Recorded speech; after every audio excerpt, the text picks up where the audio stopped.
এই বিশ্ব শুধু শক্তিতেই চলে, আর সেই শক্তির সর্বোচ্চ রূপ মহাশক্তি।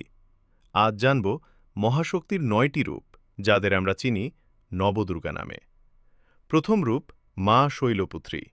তিনি প্রকৃতি ও স্থিরতার প্রতীক। ষাঁড়ে আরোহী এই দেবী শেখান দৃঢ়তা আর বিশ্বাস। দ্বিতীয় রূপ মা ব্রহ্মচারিণী। তপস্যা, ধৈর্য আর আত্মসংযমের রূপ। তিনি বলেন সহনশীলতাই আসল শক্তি। তৃতীয় রূপ মা চন্দ্রঘণ্টা। কপালে অর্ধচন্দ্র, হাতে অস্ত্র। অশুভ শক্তির বিরুদ্ধে তিনি এক ভয়ঙ্কর রক্ষাকর্ত্রী। চতুর্থ রূপ মা কুষ্মাণ্ডা।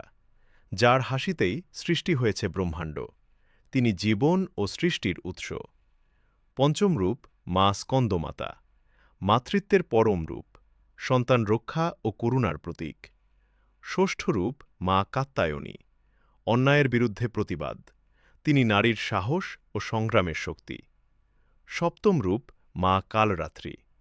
দেখতে ভয়ঙ্কর, কিন্তু অশুভের সম্পূর্ণ বিনাশক।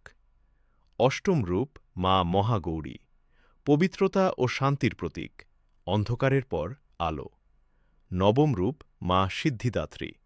সকল সিদ্ধি ও জ্ঞানের দাত্রী। এই রূপেই মহাশক্তি পূর্ণতা লাভ করেন।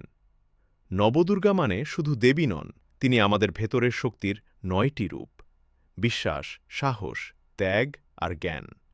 ভিডিওটা ভালো লাগলে লাইক করুন, আপনার প্রিয় রূপ কমেন্টে লিখুন, আর এমন আরও আধ্যাত্মিক ভিডিও পেতে চ্যানেলটা সাবস্ক্রাইব করুন। জয় মা দুর্গা।